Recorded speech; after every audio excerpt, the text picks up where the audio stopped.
चला नमस्कार.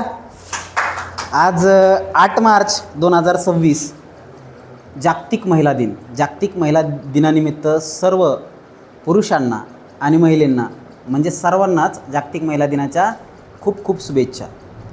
जागतिक महिला दिन हा आपण महिलांच्या सन्मानासाठी पूर्ण भारतभर नाही पूर्ण जगभर आपण साजरा करतो.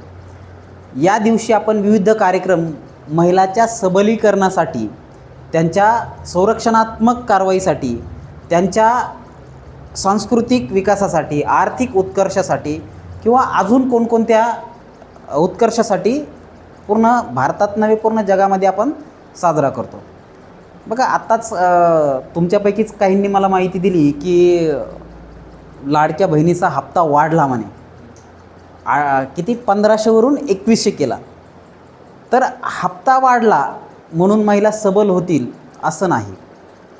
माझा विचार थोडा वेगळा आहे याच्या बाबतीत. महिलांना तुम्ही पुरुषाप्रमाणे प्रत्येक बाबीमध्ये, प्रत्येक गोष्टीमध्ये, प्रत्येक घरातील असो किंवा सामाजिक कार्यामधील असेल किंवा सांस्कृतिक जडणघडणीमध्ये असेल किंवा आर्थिक वाटा असेल, सगळ्या गोष्टीमध्ये त्यांना तेवढ्याच पद्धतीने मान सन्मान दिला पाहिजे. तेवढ्याच पद्धतीने त्यांना तुम्ही चर्चा केली पाहिजे आणि तेवढ्याच पद्धतीनं त्यांच्या चर्चेचा सन्मान करून किंवा त्यांच्या मताचा सन्मान करून तुम्ही निर्णयसुद्धा घेतले पाहिजे. आणि सर्वोच्च पदावर किंवा विशिष्ट पदावर त्यांना जर प्राधान्य दिलं तर त्यांचं खऱ्या पद्धतीनं सबलीकरण होईल असं माझं वैयक्तिक मत आहे. भारतामध्ये क्रांतिज्योती सावित्रीबाई फुले यांच्या प्रेरणेनं महिलांनं शिक्षणाला सुरुवात केली 1848 1 जानेवारी 1848ला भिडेवाडा येथे महिलांची पहिली शाळा भारतामध्ये सुरू झाली आणि तिथून खरी उत्क्रांती महिलांच्या शैक्षणिक क्षेत्रामध्ये झाली आणि खऱ्या अर्थाने महिलांचा विकास व्हायला सुरुवात झाली. म्हणून आद्य क्रांतिकारक महात्मा ज्योतिबा फुले आणि सावित्रीबाई फुले या महिलांसाठी खूप मोठे प्रेरक आहेत. खरी सावित्रीबाई फुलेंनी तर खूप मोठं योगदान दिलेलं आहे त्यांच्या जीवनामध्ये. त्याच्या अगोदर जर गेलं तुम्ही इतिहासामध्ये तर छत्रपतींना खरं घडवण्याचं काम जर कोणी केलं असेल तर त्यांच्या परिस्थितीने तर केलंच, पण सर्वात मोठा वाटा जर कोणाचा असेल तर जिजामाताचा आहे. आणि जिजामाताने नुसतं छत्रपतीच नाही घडवले तर स्वराज्य घडवलं आहे. थोडक्यात संभाजीराजांनासुद्धा त्यांनी घडवण्याचं काम केलं. त्याच्यानंतर भारतामध्ये आज राष्ट्रपती द्रौपदीताई मुर्मू जर असतील तर याच्यामध्ये सावित्रीबाई फुलेंचा वाटा आहे, डॉक्टर बाबासाहेब आंबेडकरांचा वाटा आहे आणि अशा खूप महापुरुषांचा वाटा आहे. तर आज एक छोटीशी गोष्ट तुम्हाला सांगणार आहे. गोष्ट होती 1800च्या दशकामध्ये. तुम्हाला माहिती आहे स्त्री पुरुष समानता हा ग्रंथ कोणी लिहिला रे?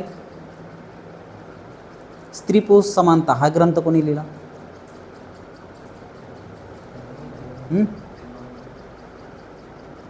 ताराबाई शिंदे नाव ऐकले तुम्ही? ताराबाई शिंदे नाव ऐकले?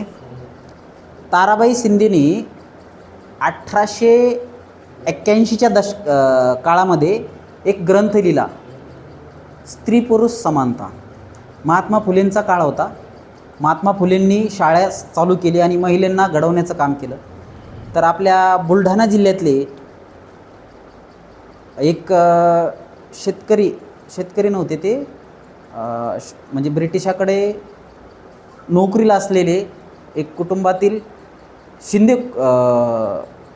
कुटुंबातील एक व्यक्ती होते. त्यांच्या घरी ताराबाईंचा जन्म झाला. लवकरच त्यांचं जे की सत्यशोधक समाजाचे कार्यकर्ते होते त्यांच्या घरी ताराबाईंचा जन्म झाला. त्यांना 4 अपत्ये होते. त्यातल्या 4थ्या अपत्या ज्या होत्या त्या काय होत्या? ताराबाई होत्या. त्या ताराबाईला त्यांनी स्वतः घरी शिक्षण दिलं आणि त्यांना साक्षर बनवलं. त्यांचे 3 मुलं आणि ही मुलगी असे 4 भावंडं होते. त्यातल्या ताराबाई ह्या क्रांतिकारी विचाराच्या होत्या, कारण सत्यशोधक समाजाच्या चळवळीतून त्यांची जडणघडण झाली होती. त्यांना लग्न करायचं नव्हतं, परंतु त्यांचं लग्न अल्पवयामध्ये लावलं गेलं, कारण त्यावेळेस त्या पद्धतीचा पगडा होता. पण त्यांनी त्यांच्या पसंतीचा वर निवडला त्या काळामध्ये आणि घर जावई म्हणून त्यांच्या वराला त्यांनी तिथं ठेवून घेतलं. आणि पण असं दुर्दैव आहे की त्यांचा मृत्यू झाला, कोणाचा, जावयाचा. आणि ताराबाई विधवा झाल्या. त्याच्यानंतर त्यांच्या वाटेला जे जीवन आलं त्या जीवनाचा सार त्यांनी त्यांच्या ग्रंथामध्ये लिहिला. त्यांचा ग्रंथ कोणता, स्त्री पुरुष तुलना नावाचा ग्रंथ आहे. त्यावेळेस तर त्यावेळेस जी जातीय विषमता होती, त्याच्यानंतर स्त्री पुरुष विषमता होती, सामाजिक विषमता होती, आर्थिक विषमता होती, ह्या सगळ्या विषमता असताना त्यांनी स्त्री पुरुषामधील भेदभाव किंवा स्त्री पुरुषामध्ये कशा पद्धतीनं भेदभाव आजच्या काळातही होतो, त्या काळात होत होता, तर त्या काळातला मांडलेला भेदभाव आजच्या काळातसुद्धा दिसून येतो जसा तसा. आज आपण प्रत्येक निर्णयामध्ये आपल्या आईचं मत घेतोच असं नाही, वडिलांचं मत घेतोच असं नाही. वडील पण म्हणतात हे करू नको, ते करू नको. आणि मुलींना तर माझं मत आहे बरं का वैयक्तिक, काही घरातील मुलींना हसण्यावर सुद्धा बंदी आहे. असं हसायचं नाही, अशी केसरचना करू नको, हे कपडे घालू नको,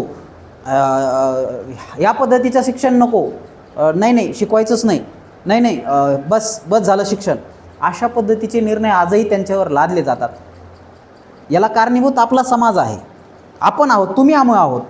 कारण त्या पद्धतीचं शिक्षण आपण त्यांना त्या पद्धतीने देत नाहीत. आणि महिलांना मागं ओढण्याचं कामसुद्धा महिलाच करतात. आपली आईच मुलीला म्हणते बस झालं आता शिक्षण, हिचं उरकून टाकू, हिचं वाजवून टाकू. अशा पद्धतीची विचारसरणी आईची सुद्धा असते. कारण का, ती आई त्या पद्धतीने शिकलेली नाही आहे आणि त्या पद्धतीने नुसती शिकलेली नाही, ती डेव्हलप झालेली नाही आहे. तर हे कधी होईल, ज्यावेळेस तुम्ही स्त्रीला पुरुषांच्या तुलनेमध्ये 100% समान वागणूक द्याल. त्यावेळेस काय झालं, गुजरातमध्ये एका विजयालक्ष्मी नावाच्या महिलेवर बलात्कार झाला आणि ती गरोदर होऊन तिला मुलगा झाला.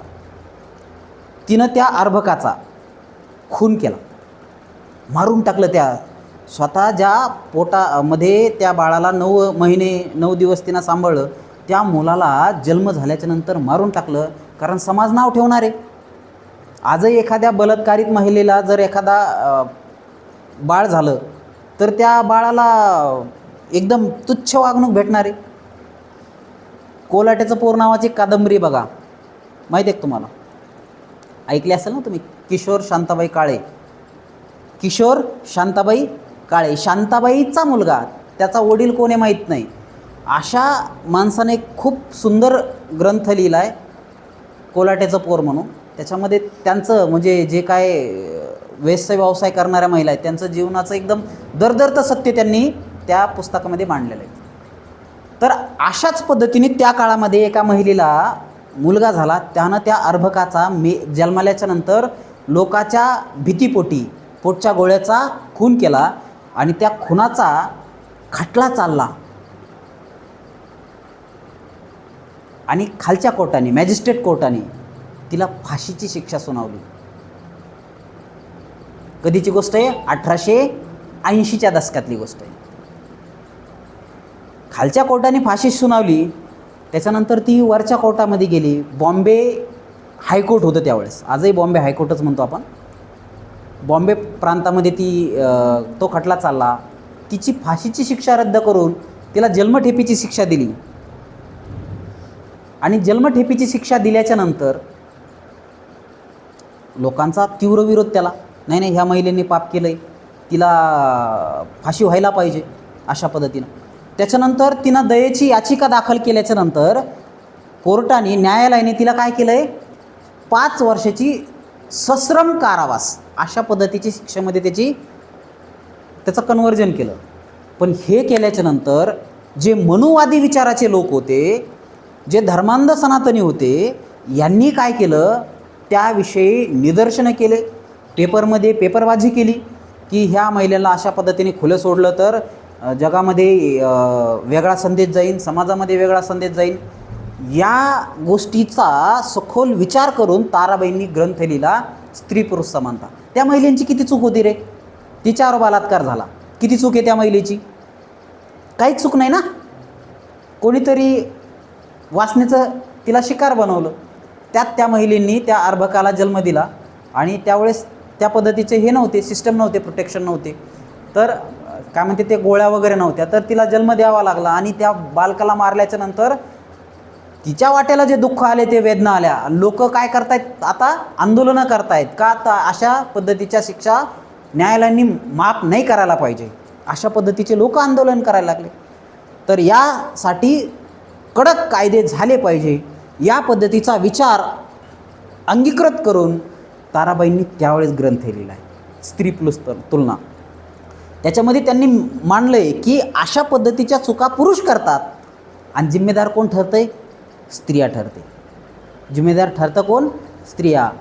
एखादी विधवा महिला, माणूस मेला आहे म्हणजे नवरा मेला आहे, कशामुळे मेला आहे? गाडी चालवताना मेला आहे. त्यानं त्या झाकण झुल्याने व्यवस्थित गाडी चालवली नाही म्हणून तो मेला आहे, आणि त्याला जिम्मेदार कोण ठरवलं जातं आहे? महिला.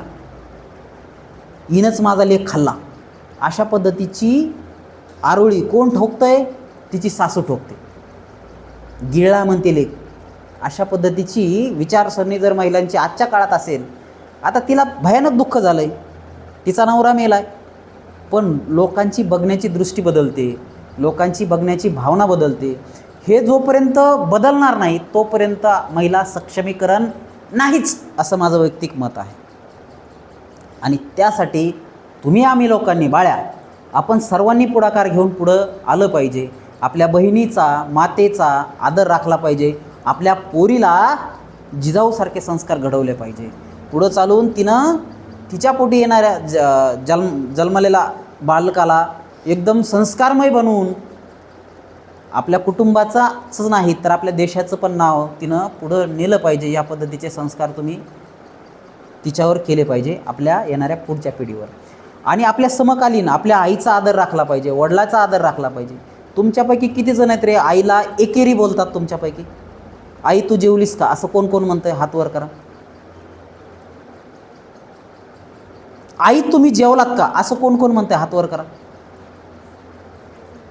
सगळेच तुम्ही एकेरी बोलणार आहेत. छत्रपतींनी स्वतःच्या आईला आई साहेब म्हणलंय, आई साहेब म्हणलंय. मला अभिमान त्या गोष्टीचा. मी माझ्या आईला एकेरी बोलत नाही, कधीच नाही बोलत. म्हणजे माझे बंधू आमचे सगळेच बांधव नाही बोलत, आणि आमच्या आईसुद्धा आमच्या आजीला एकेरी नाही बोलत. तर या गोष्टीचा मला अभिमान आहे. का? तेवढा सन्मान त्यांना राखला जातो तिथं. तुम्ही बघा, अजूनही ज्या घरामध्ये एखादी आजी घर चालवते ना, ते घर बाळ्या एकसंघ राहतं. फक्त आता त्या आजीचं थोडं अजून ॲडिशनल डेव्हलपमेंट झालं पाहिजे. तिनं येणाऱ्या सुनेला पण लेकीप्रमाणे वागवलं पाहिजे. यासाठी गरज आहे सामाजिक प्रबोधनाची, आणि ते करणं आमच्या हातात आहे. येणाऱ्या पिढीला आपण त्या पद्धतीचा संदेश दिला तर ही विषमता बऱ्यापैकी दूर होईल. आज तुम्ही सबलीकरणाच्या नावानं आरक्षण देणार, हे करणार, ते करणार, आणि महिलांचं पण खूप मोठं रोल आहे. महिलांनी पण स्वतः बघितलं पाहिजे. सगळ्यात जास्त अडचण तर तुमच्या साईडनी आहे. कशी अडचण आहे? तुम्हाला एखादी तुमची मैत्रीण जरी पुढं चालली तरी खपत नाही.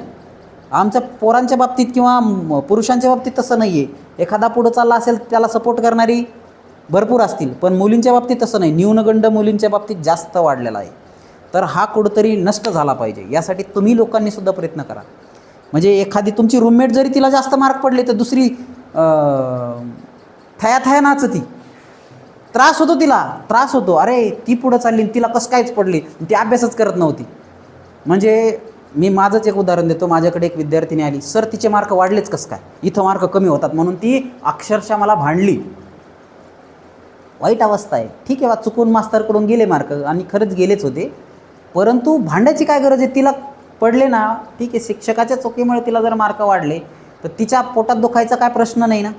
पण या वृत्तीच्या मुली आज आहेत, आणि याच्यामुळं महिलांचं सबलीकरण होत नाही, लक्षात घ्या. पण मुलांच्या बाबतीत तसं होत नाही.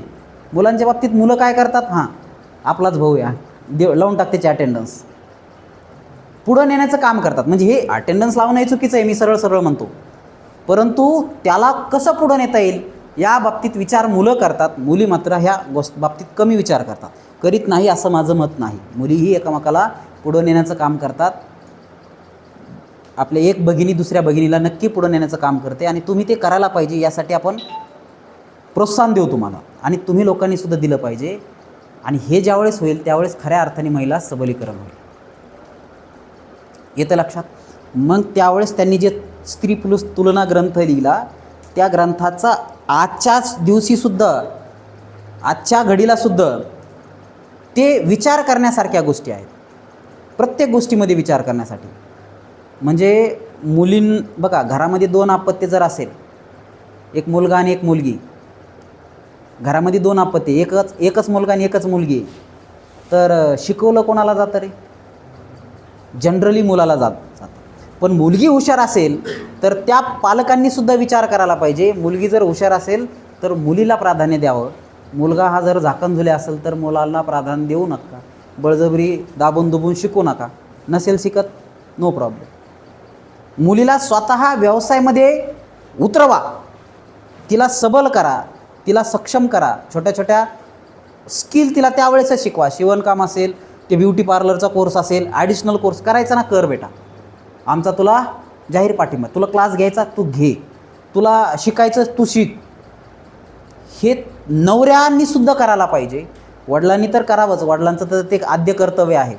नवऱ्याने करावं. आणि विशेषतः एखाद्या आईला म्हातारपणात जर एखादा उद्योग सुचला किंवा त्यापासून ते जर अर्थार्जन करणार असेल तर त्या आजीलासुद्धा सहकार्य करण्याचं काम त्या मुलानं करावं, नातवानं करावं, वडिलांनी करावं, लेकानी करावं. असं जर केलं तर खऱ्या अर्थाने महिला सबलीकरण होणार आहे, सक्षमीकरण होणार आहे. आणि त्यावेळेस मग महिला दिनासाठी आपण शुभेच्छा देऊ आणि महिलांचा गौरव करू. आज तुम्ही बघा तुमच्या म्हणजे आज तुम्ही हॉस्टेलला आहात किंवा इथं बाहेर आहात त्याच्यामुळे त्याची झळ तुम्हाला जास्त दिसत नाही त्या गोष्टी. परंतु आज जर घरी गेलात तुम्ही तर सगळ्यात पहिले उठते तुमची आई आणि सगळ्यात शेवटला झोपतेसुद्धा तुमची आईच. खरकटे भांडे असो, धुणी असो, लेकराचे ढुंगणं धुण्यापासून काम करते ती. तर अगदी तुमच्या टायकोट शर्टिंग प्रेस करण्यापर्यंत सगळे कामं करून देण्याचं काम कोण करते? महिला करते. पण त्याकडे खऱ्या पद्धतीने दुर्लक्ष केलं जातं. माझं तर सरळ सरळ म्हणणं आहे, आईने काय करावं, लहानपणी पोराचं ढुंगण धुतानीचा फोटो काढावा आणि तो लावून टाकावा. परत ते पोरगं आयुष्यात म्हणणार नाही आई तू माझ्यासाठी काय केलं म्हणून. काय केलं तर हे बघ तुझ्यासाठी हे केलं आहे. आणि सगळ्याच माता करतात, हसण्यासारखं नाही आहे. सगळ्याच माता करतात. ती फक्त तुम्हाला दूध पाजत नाही तर ती तुम्हाला ज्ञानामृत पाजवते. त्याच्यानंतर त्याला जीवनामृत म्हणू आपण, ते पाजते. आणि या मातेचा जर तुमच्याकडून सन्मान होत नसेल तर तुमच्यासारखे दुर्दैवी तुम्हीच. येतं लक्षात. म्हणून आजच्या दिवशी तुम्ही स्वतः एक प्रण करायचे की आपण सर्व महिलांचा, सर्व मैत्रिणीचा, सगळ्यांचा काय करायचं आहे, आदर करायचा आहे. आणि आदर करून त्यांना सन्मानपूर्वक वागणूक द्यायची, जेणेकरून महिलांचं सबलीकरण होईल. आणि महिलांचं जर सबलीकरण झालं तर पर्यायाने देशाचा विकास होईल. लक्षात घ्या, एक साधं उदाहरण देतो. 6 ऑगस्ट आणि 9 ऑगस्टला जापान आणि हिरोशिमा येथे लिटल बॉय अँड फ्लॅटमॅन नावाचे 2 अणुबॉम्ब पडले. अमेरिकेने टाकले आणि जापानमध्ये काय झालं रे, प्रचंड मोठे हादरे बसून लाखो लोक मेले. हिरोशिमासारखं सुंदर शहर नष्ट झालं. नागासाकीसारखं खूप सुंदर शहर नष्ट झालं. जापान छोटा आहे पण जापानमधले जे सैनिक होते पूर्ण जगामध्ये विखुरलेले होते. आणि जापानने डायरेक्ट शरणागती पत्करली. लाखो हजारो सैनिक युद्धकैदी झाले. फक्त महिला उरल्या जापानमध्ये. काय उरल्या? फक्त महिला उरल्या. आणि त्या महिलांनी विशेष महिला धोरण राबवलं. एवढसा दिसणारा जापान महाराष्ट्रापेक्षा लहान आहे. आज जगामध्ये महासत्तेच्या लिस्टमध्ये पहिल्या 2-4 मध्ये येतो. का येतो? कारण त्यांनी स्वतः महिलांनी काय केलं, राखेतून उभा केला तो देश. आज पुरुषापेक्षा महिलांना तिथं उच्च स्थान आहे. नुसतं उच्च स्थान नाही आहे तर प्रत्येक निर्णयामध्ये महिलांचं खूप मोठं योगदान आहे. म्हणून जापानच्या महिला म्हणजे त्यांच्याकडं आदर सन्मानपूर्वक पाहिलं जातं आणि त्या लोकांना पुढं नेण्याचं काम करतात. जापानी लोकाला जापानी लोक भारतावाल्यांना तुच्छ समजतात. त्यांचं म्हणणं आहे की भारतातले लोक स्वतःच्याच लोकांना पुढं नेत नाहीत तर हे दुसऱ्यांना जगाला काय नेते. आपल्याला आपल्याच भावाची प्रगती पाहिल्या जात नाही असं त्यांचं म्हणणं आहे. म्हणून जापानी लोक भारतीय लोकांना कधी मैत्री करत नाहीत. त्यांना तेवढेच दूर ठेवतात. पण तिथल्या महिलांनी त्या लोकांना विशेष शिक्षण दिलं आणि एकामेकास सहाय्य करू अशा पद्धतीची संकल्पना मांडून आज जपानला एकदम ॲटोमोबाईलचं हब बनवण्याचं काम केलं. त्याच्यानंतर टेक्नॉलॉजीचं हब बनवण्याचं काम केलं आणि जपान खूप प्रगत झाला. आणि आपल्याकडं तर खूप मोठी पार्श्वभूमी आहे.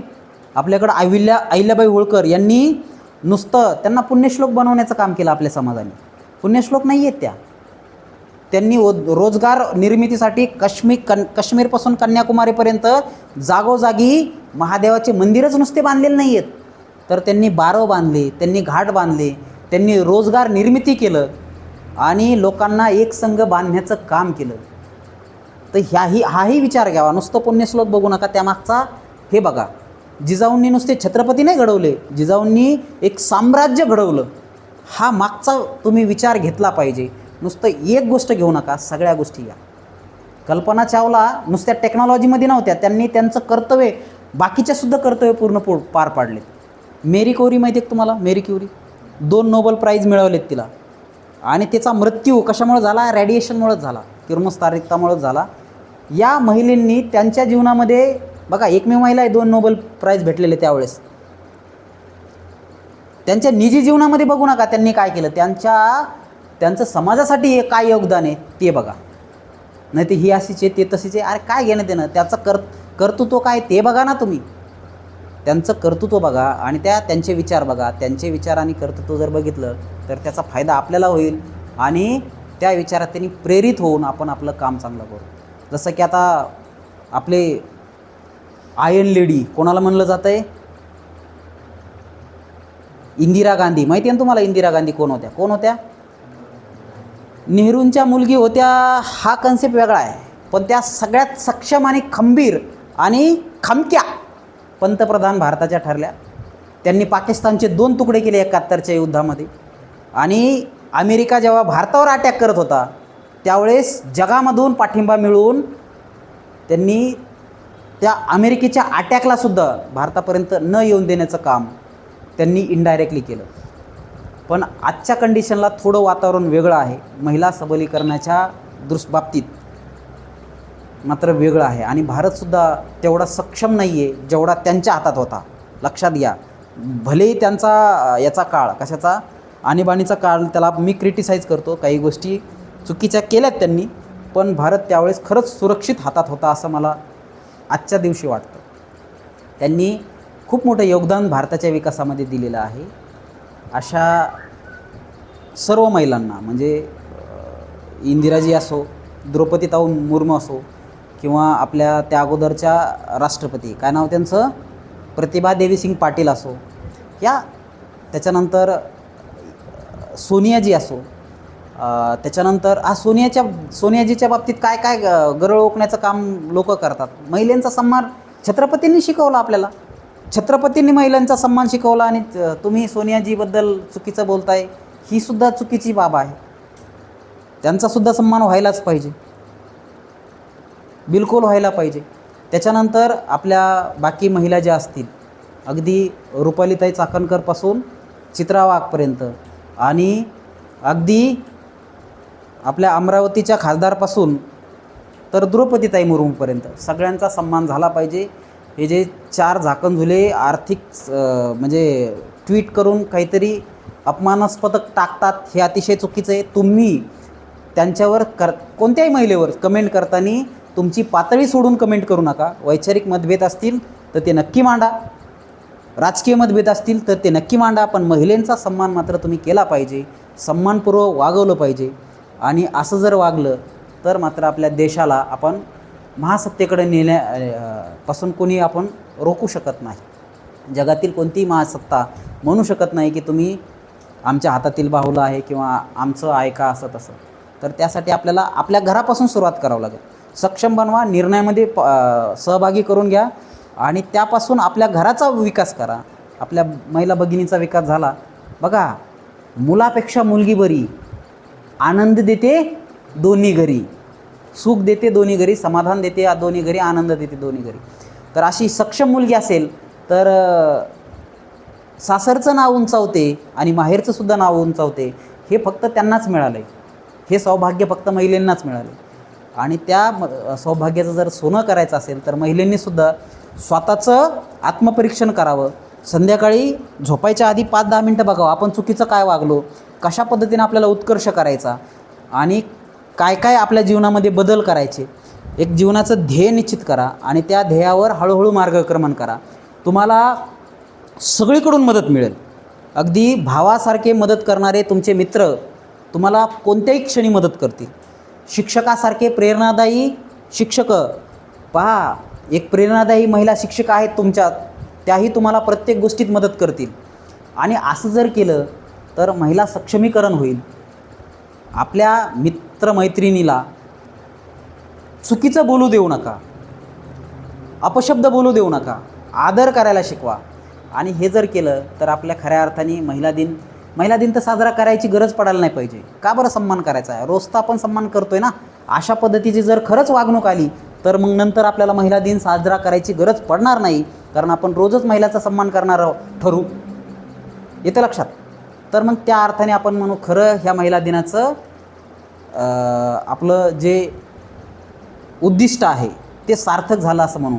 या प्रसंगी सर्व महिलांना, सर्व पुरुषांना मी महिला दिनाच्या हार्दिक शुभेच्छा देतो आणि माझे 2 शब्द संपवतो. धन्यवाद.